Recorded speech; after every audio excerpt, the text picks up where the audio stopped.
Look, if you've been reading all sorts of philosophical, spiritual books, or following tons of videos on YouTube, or doing courses, or following teachers, doing all sorts of practices, I just want to highlight the main goal of all this, because if you look through all of these philosophies that most people find useful, that you find repeated, that are getting trendy, you'll see that basically they all point to one core end goal, and that is a good word for it is gnosis, or the logos. And what is that?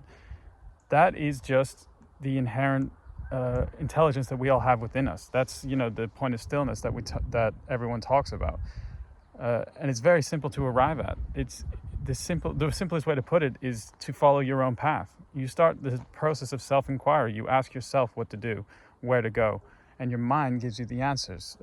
Our minds, our intellectual minds, are just a tool, and the information is all shoddy. It's not reliable enough to determine our path into the future. Although it can be useful to make plans and try things out, the real reality is that the level of variables is so complex in any given moment or any given situation that the real way to navigate life is implicitly in the moment, starting from the place of stillness and using the mind to calculate in the present moment.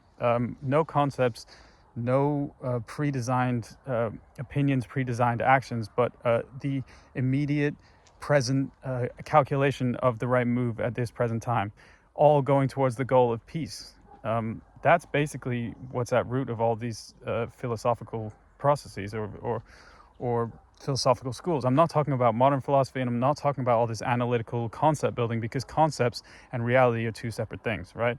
Concepts are basically just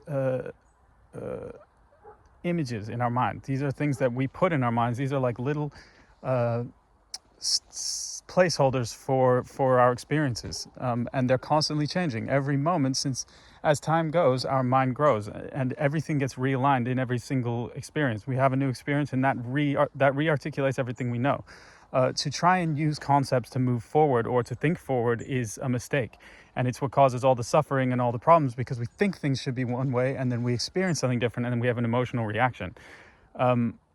Reality is that underneath all the concepts is just direct experience, and direct experience speaks for itself. The conscious mind is such a simple thing that all it's here to do is to give us our immediate set of behavioral patterns.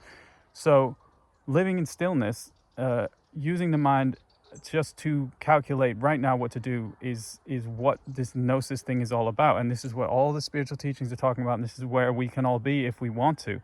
This when we look at the world and the way that everyone's trained, we're trained to basically put up all these huge walls of concepts, and that is what's causing all the suffering in the world, and it's causes all the illusion. The Maya illusion is the illusion of concepts.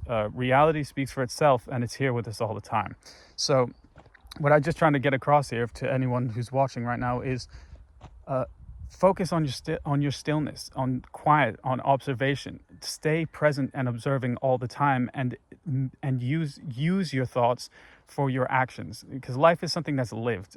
Our true insight comes from the relationship between our actions, the results in real life, and that's it. That's how you get answers from the universe, is you think something, or you're in a present situation, you partake in an action, and then you see what the uncontrollable response is.